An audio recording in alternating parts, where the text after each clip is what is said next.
the oldest and only hill station. It was one of the very first funicular systems in Asia. You can definitely feel it's a lot cooler up here. With the views just keep getting better and better. So we've had some change of plans, and of course one of the best things about doing these loops, the national flower of Malaysia, totally unforgettable. Just like Malaysia itself, one of the oldest rainforests in the world, even older than the Amazon. It was officially designated a UNESCO Biosphere Reserve. It is a true biodiversity hotspot. These are the bad guys. The largest Buddhist temple in Malaysia, Temple of Supreme Bliss. Feels so majestic when you stand here at the bottom in front of it. You working? Yeah, he's working. I'm getting all sorts of flavors coming through. Yeah, I think it's not just a little bit too spicy. Yeah. Yes, with different people now. Good morning, everyone. Good morning. So today we're escaping the tropical heat of Georgetown and we are heading into the clouds of Penang Hill. This hill has been watching over the city for centuries, and we've heard you do get a pretty amazing view from up there. So this morning we'll be taking the funicular to get up the hill. It's basically this little train that takes you there. So Mihai is just waiting in line to get the tickets for us. How much was it? For one way, 30. Okay, so yes, 30 ringgit for the two of us, but that's only one way. We are planning to hike back down. Okay, so we're just walking up to get the little train, and you can see the line is definitely getting much longer here. It's a lot more crowded. So as you can probably notice, there are a lot of people on this train, but Penang Hill isn't just a scenic escape, it actually holds a pretty unique title. It's the oldest British colonial hill station in all of Southeast Asia, dating back to the late 1700s. British officers stationed in Penang were desperate for relief from the tropical heat, and that's why they decided to build bungalows up here. But there was only one problem: there were no roads back then. And that's where the idea of a funicular railway came in. And after multiple failed attempts, the railway finally opened in January 1924. And at the time it was one of the very first funicular systems in Asia. It originally used 4 wooden carriages with first and second class compartments. And what's interesting is that the ride used to take around 30 minutes compared to just a few minutes today. So under the old system, each carriage held about 80 passengers, and the full system could carry around 250 passengers per hour. It was then upgraded in 2010, and each new Swiss-built carriage carries now 100 passengers, making that about 1,000 passengers per hour. And even though the train is now modern, sleek, and air-conditioned, it still runs along the same historic route through misty forest and beautiful lush greenery. So as you can see, it's definitely not just a pretty view, but really a journey through living history.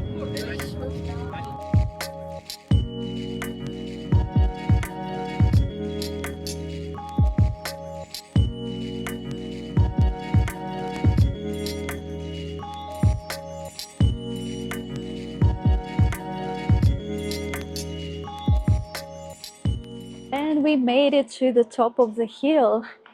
And this is the incredible view that we're greeted with. And you can see the entire Georgetown from up here. It's incredible, absolutely magical, especially with those clouds hanging very low. Wow, what a scenery. And you can definitely feel it's a lot cooler up here. We're getting a nice, refreshing breeze. And you may also notice just how green it is up here. Very vibrantly green. And you can see the funicular train heading back down. It was a very steep ride, I must tell you, and it's only about 5 minutes. The track itself is roughly 2,000 meters, and yeah, there was a lot of people inside, but a really nice experience overall, a very smooth ride.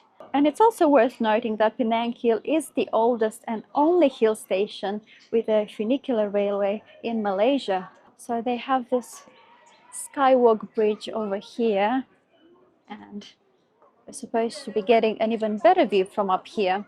Yeah, so it is even better from up here. We get a panoramic view. Wow. The views just keep getting better and better. You can see the sea from here as well. all the tall buildings. And I can even see the Penang Bridge from up here. So it's all the way down there, just behind the clouds. So they have different cafes and restaurants up here, all sorts of little souvenir shops. And yes, there's quite a few people here, but probably not as many as I expected, to be honest. I really thought it was going to be much worse, but it's all right. Now you'll also find a Hindu temple here, a mosque, and this structure right here is called the Gatehouse. And it was built in 1789 for the governor of Penang.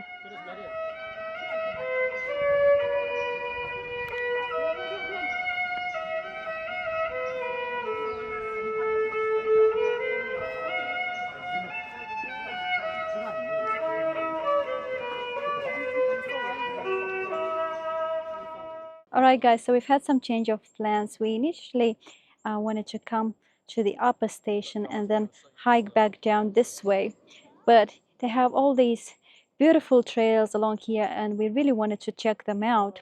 So I think we're gonna do the Nature Walk Trail 3, which is this green loop right here. And that should take us about 75 minutes. It's 2.5 kilometers in length. So let's see how we go. So Penang Hill is absolutely huge. You could easily spend an entire day here. There's all of these beautiful nature trails that you could do. You could visit the mosque or the Hindu temple, have some lunch at one of the restaurants, enjoy the beautiful views. It's just wonderful to come and spend a day here. And we would have stayed all day, but we really wanted to go and see the Kek Lok Sea Temple as well. So that's why we had to change our plans, and I think we'll have to take the train back down when we complete the loop. And of course, one of the best things about doing these loops is that you still get to enjoy these breathtaking views. And it's much clearer now. There aren't as many clouds as there were this morning. And you see all sorts of beautiful flowers along the trail, some of which I've never seen before. Just have a look at these ones. Wow, nice pink and a very bright red color. Now, isn't this one stunning? This is the hibiscus, and it's not just one of my absolute favorite flowers. It also happens to be the national flower of Malaysia. And you'll see it blooming absolutely everywhere here, especially in bright red, symbolizing courage, life, and unity. It's very bold, tropical, and totally unforgettable, just like Malaysia itself. And one of the coolest thing you'll spot up here on Penang Hill is actually the dusky leaf monkey, and we found some right here. Wow, how cute. Now they're also known as the spectacle langur because of the white rings around their eyes that kind of look like little glasses. And they're very playful and are actually native to this region. And I must say, they are a real highlight if you visit here. And they're known for being quite social, often seen in small family groups swinging through the forest canopy. Now, we did see one in Kuala Lumpur, and yes, they are much more sociable and definitely not aggressive. They're nothing like the long-tailed macaques. They look much friendlier, although, yes, it's probably not a good idea to get too close, obviously, but they're very cute. And I must say, we've only walked, what, a few hundred meters, and we've already seen so many beautiful flowers. The nature here is just out of this world. I like the smell. Yeah, very nice fresh air, so fresh. Mm. Yeah, you can smell all sorts of beautiful flowers. You can hear the sound of birds. It's just heaven, heaven on earth, what can I say? And no need for me to even mention just how green it is. It's super green. Oh, and some more dusky leaf monkeys just up there. One here and one there.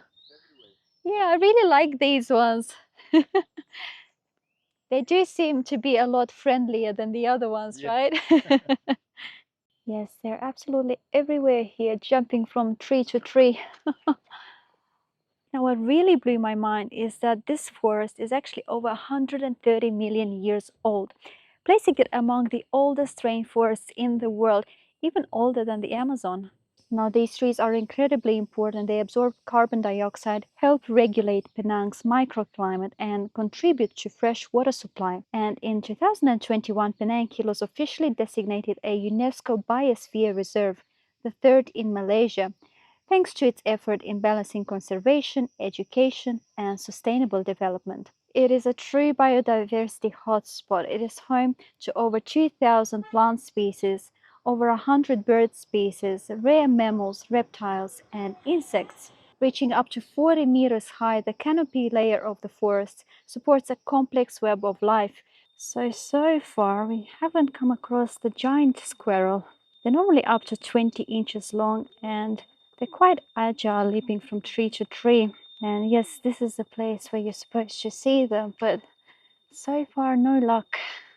And we found another group of monkeys. But No monkey, mafia. yeah, these are the bad guys, not like the other ones. You need to pay tax. Yeah, we know each other too well by now.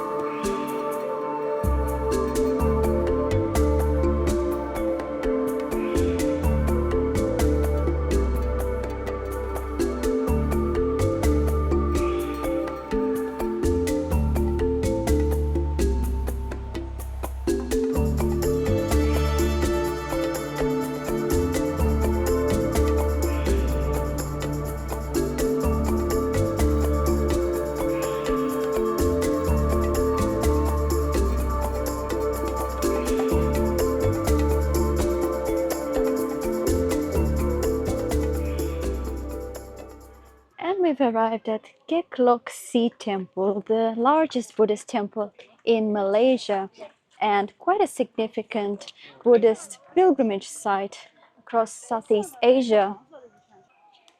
And right at the entrance, we come across this beautiful pond, and it has hundreds, if not more, thousands of little turtles.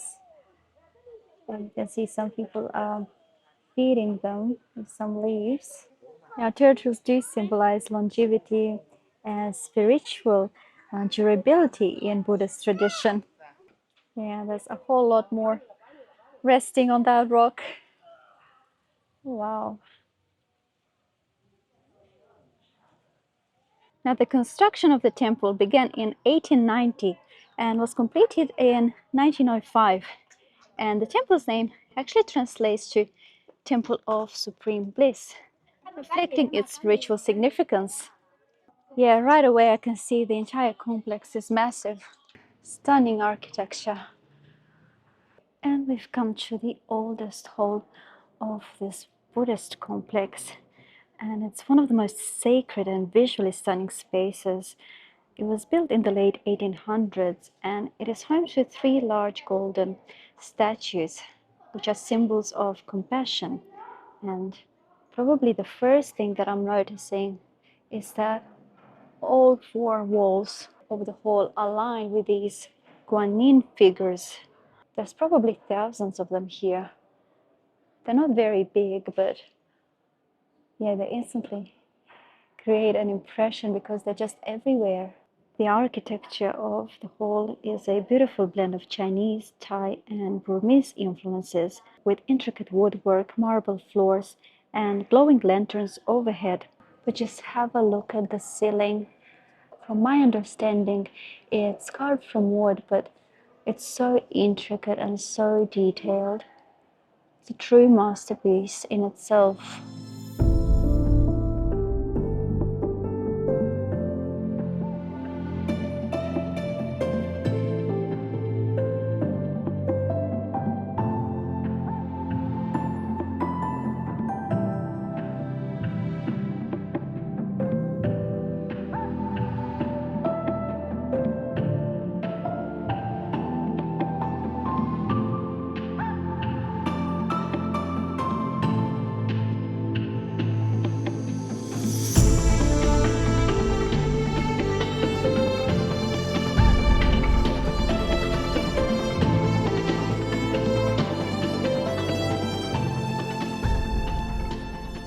Yes, this complex is definitely much bigger than I expected. But you can see just how beautiful the architecture is, and especially this thin pagoda. Very interesting looking.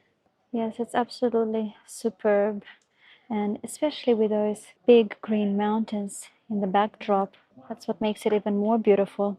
Yeah, so this is definitely one of the most beautiful Buddhist complexes that we've ever been to, and there's a real pleasant smell of incense everywhere. It's just, yeah, magical, very spiritual energy. Everywhere you turn your head is just a masterpiece. And once again, the details are just striking. Yeah, no words to describe it. The carvings, the paintings on the walls, the ceiling, it's so detailed, so intricate. Can't even imagine how long it would have taken them to build it all. Okay, so this is the pagoda of 10,000 Buddhas, and it was 2 ringgit per person to enter this section. But you can see just how big and beautiful it is, although the top section is currently under construction. So this is actually a 70-tiered pagoda. It stands at 30 meters tall, and it houses over 10,000 Buddha statues, symbolizing peace, wisdom, and spiritual harmony. Now we can actually go inside and climb some of it, not all the way up though, because of the construction.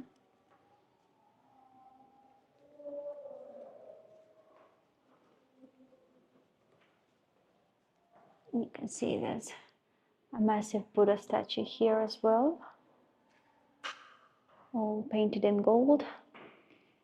And then over here we have the staircase, which leads us to the top. Yes, there's quite a few stairs to climb, and we're already exhausted from today, so it's not easy. Okay, so we've come to one of the levels now, and once again we're getting a beautiful view of the city from here, and the hills as well. Right, so we're just standing in line to take the inclined lift to see the Guanyin statue here. It is a bit of a wait by the looks of it. Okay, so it was 6 ringgit per person, and that's for an up-down ticket, but we're still waiting, and we've been waiting for around half an hour. And yes, the line is absolutely huge, but hopefully not long now. We've only got a few people in front of us, so it shouldn't take any more than a couple of minutes, I would say.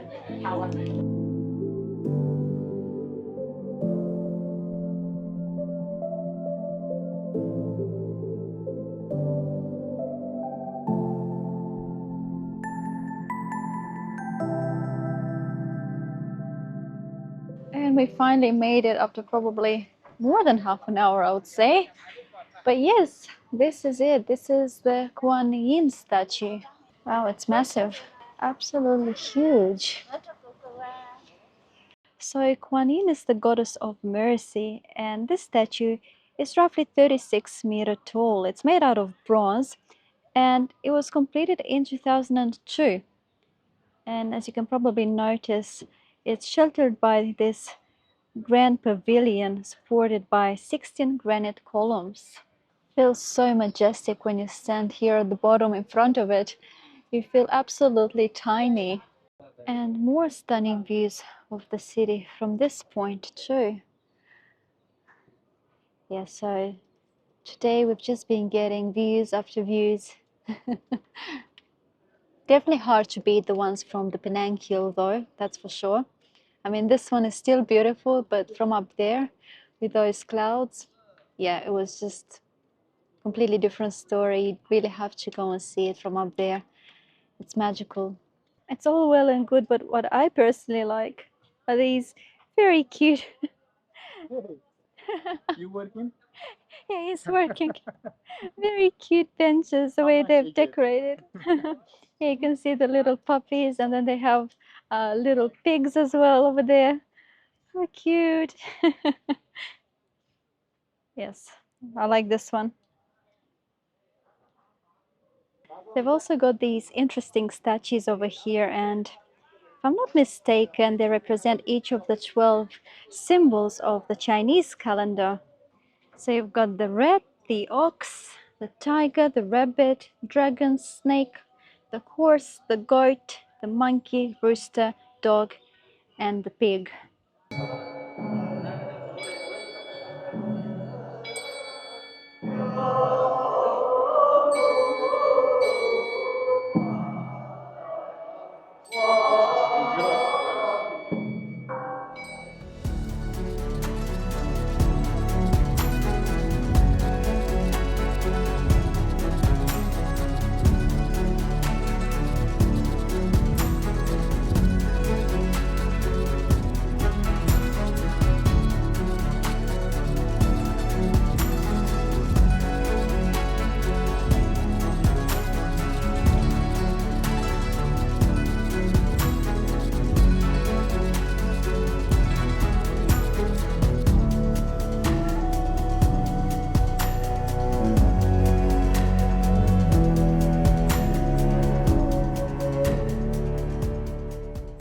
Alright guys, so we are back in town and we came to have something to eat. We are so hungry. It's been a long day. And yeah, we came to a local little restaurant serving one of Penang's most beloved and iconic dishes, Nasi Kandar. Now, whoever we met in Malaysia and whoever we told that we're coming to Penang, this is the first thing that they recommended we try. So here we are. But it's basically this steamed rice with an assortment of different curries poured all over. And you can have your choice of protein. So I went with chicken, and we also ordered a lamb shank. It also comes with a hard boiled egg and some veggies. I chose okra this time. So, yes, I'm very curious. Let's give it a try.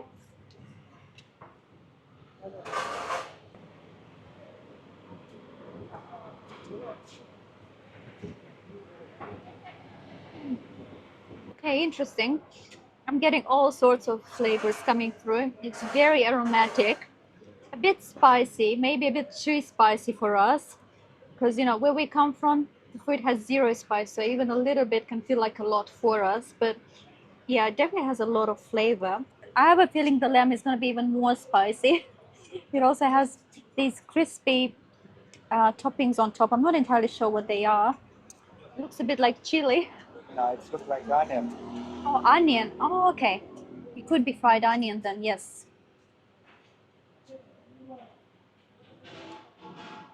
The sauce looks nice and thick, very creamy.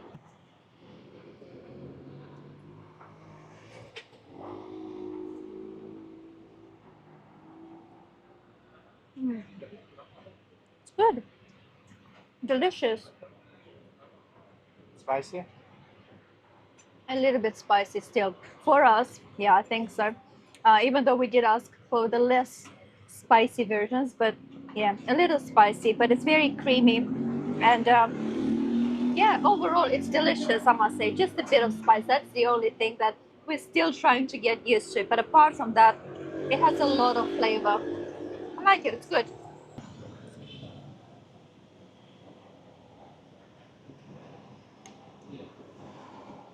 Well, what do you think? It's very nice. Not too spicy for you? A bit Too spicy. spicy, yeah. Yeah. Okay. Yeah, Mihai's also got rosacea, so it means that when he has spicy food, he goes all red. So he just needs to be a bit careful with the spices. But Yeah, I think it's not just a little bit, it's too spicy. yeah, too spicy for you. Yeah. But it's still delicious. Like I can Yeah. feel a lot of different flavors. The flavor is amazing, Yeah. just it's too spicy. Yeah. And the meat was also really nice, very tender. Both the lamb and the chicken were very tender. Yeah, it's very nice. You want to try the lamb as well? You can try the lamb.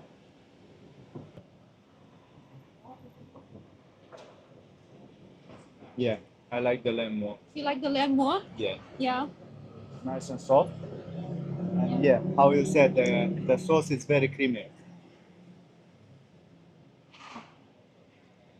Yes, and I also forgot to mention we also got some iced lemon tea as well.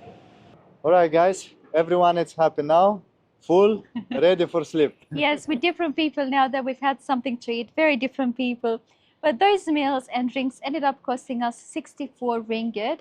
It was delicious, but once again, I must say it was a bit too spicy for us. That's the only thing. Yes. It'll probably take us a few more spicy I meals think to really get used 6 to more it. months. Yeah, maybe. Yeah, we're beginners, you know, so still getting used to it. But yes, Penang's been absolutely amazing. Georgetown, what a gem, what a cultural gem. It's been fantastic here, and I wish we had more time to explore. Many days we were just sitting inside working, so yeah, that was the only thing. I wish we stayed longer, but you know, what can you do? One more reason to come back. Over the next couple of days, we are heading to a beach destination here in Malaysia. We've been waiting so long. We are so excited. Swimming all day. Yes. Stay in the beach all day. Yes, finally. But yeah, time to end this vlog. Thank you so much for watching. And if you enjoyed this video, please give it a like, share it with your friends, and subscribe to our channel. We'll see you in the next one. See ya. Bye.